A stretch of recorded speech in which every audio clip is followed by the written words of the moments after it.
A lot of people consider Africa as the cradle of humanity, and this is not entirely wrong because most of the evidence points towards Africa being the origin of humankind. However, there's another theory which states that the cradle of civilization is in the Middle East.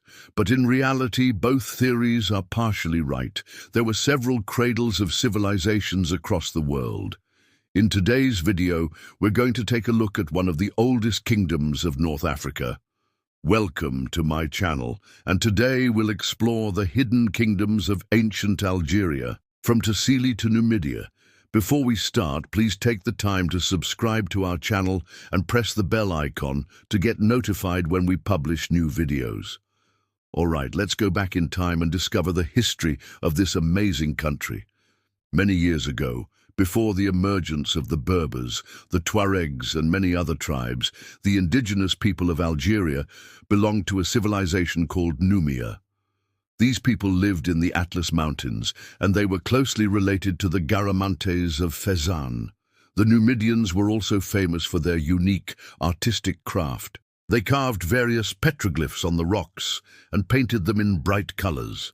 The images engraved on these rocks include animals, human figures, geometric patterns and symbols.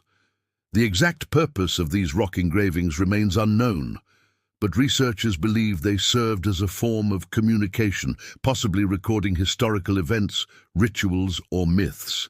Many archaeologists also believe that these carvings played a significant role in the religious practices of the Numians. Sadly, over time, most of these ancient works of art have been lost due to erosion, intentional destruction, or neglect. Fortunately, some examples have survived in places like Tassili Nadjer. Tassili Nadjer is a UNESCO World Heritage Site located in the Adrar des Zifara mountain range. This area encompasses several plateaus rich in prehistoric rock art. Among the most prominent sites are those in the Tadmate region. The plateau features a vast gallery of cave paintings and rock engravings, offering a glimpse into the lives of early humans. One of the best preserved sites is the Cave of the Swimmers. It contains hundreds of human and animal figures, along with geometric motifs and abstract designs. Some of the human figures depicted wear distinctive clothing, suggesting the presence of different social groups or rituals. The swimmers themselves display a variety of styles, from simple line drawings to more detailed renderings. They seem to perform various activities such as swimming, fishing, or diving. Additionally, some figures appear to play musical instruments or engage in hunting activities. The variety and complexity of these images suggest a sophisticated culture with a rich imagination. Although much remains unknown about the people who created them, researchers continue to analyze the rock art to understand better the daily life, beliefs, and artistic abilities of the Numians. Tassili Nadjer has revealed insights into the evolution of rock art in North Africa. The paintings found here can be divided into three distinct phases: the early, middle, and late periods. Early phase, characterized by simple red ochre paintings of animals such as deer, antelopes, and cattle.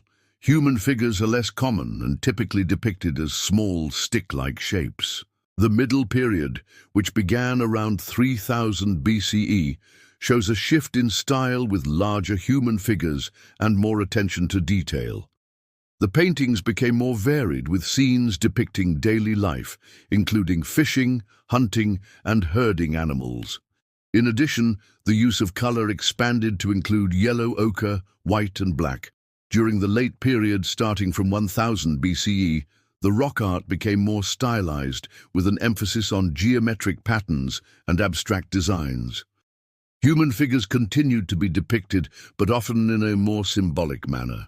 The use of multiple colors became more prominent, creating vibrant and intricate compositions. Overall, the rock art of Tassili Nadjer showcases a remarkable progression in artistic skill and cultural sophistication among the indigenous people of Algeria over several millennia. Each phase reflects the unique worldview and artistic abilities of the communities that created them, providing valuable insights into their way of life and interaction with their environment. The Roman Empire was one of the largest empires of its time. However, despite its immense size, it did not consist of only Romans. In fact, the empire had many foreign subjects, including those living in present-day Algeria. In ancient times, the lands within present-day Algeria were inhabited by the Numidians. The Numidians were known for their horsemanship and military prowess, often serving as mercenaries for various powerful nations.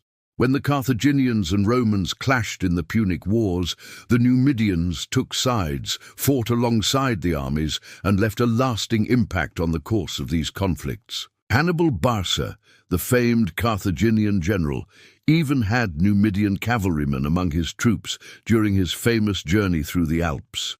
After the Second Punic War, the Numidian kingdom reached its peak under Massinissa.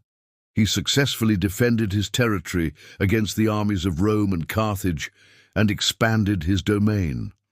Despite the alliance between Rome and Massinissa, the two powers sometimes found themselves on opposing sides due to the ambitions of individual Roman generals. Even after Massinissa's death, his successors continued to maintain power until the rise of Jugurtha, king of Numidia. Jugurtha came to power when his father Micipsa died in an uncertain manner. As Micipsa's will left the kingdom to his widow and son, it caused tension and conflict between Jugurtha and his cousin Himpsal. Both rulers sought support from Rome, leading to a complicated diplomatic situation. Eventually, Gaius Marius, a Roman general, took control of Numidia to resolve the dispute. However, he went beyond his orders, defeated Jugurtha, and occupied parts of Numidia. Jugurtha, determined to reclaim his throne, turned to the Germanic tribes for assistance. Despite Jugurtha's efforts, Marius proved victorious in battle. With the support of the Roman army, Hyamsal was proclaimed king of Numidia, but this decision sparked further unrest and conflict. The Roman Senate grew increasingly concerned about the instability in Numidia and decided to annex the kingdom, dividing it into 3 provinces. This marked the end of the Kingdom of Numidia and the beginning of Roman rule in the region. As the Roman Empire expanded, it absorbed diverse cultures and peoples into its vast dominion. Within this vast realm, foreign subjects were not merely tolerated, but often played pivotal roles in shaping the empire's destiny. Hyarbas, the last king of Numidia, attempted to preserve his kingdom's independence, but eventually faced defeat. Following the fall of Numidia, the land became a Roman province. Under Roman rule, the province of Africa underwent significant transformations. It adopted Roman customs, language, and administration. Agriculture flourished with the introduction of new crops and farming techniques. Cities like Carthage experienced a revival, becoming centers of trade and culture. Roman emperors visited Africa, solidifying its importance within the empire. Throughout the Roman occupation, pockets of resistance persisted. Berber tribes, known for their fierce independence, challenged Roman authority, while others like the Garamantes adapted to Roman rule and prospered as merchants. Despite the loss of political autonomy, indigenous populations continued to contribute to the richness and diversity of Roman Africa through their cultural practices, agricultural innovations, and military service. As the Roman Empire's fortunes ebbed and flowed, the province of Africa remained a vital part of its dominion. When the Vandals invaded, they initially maintained a semblance of Roman authority.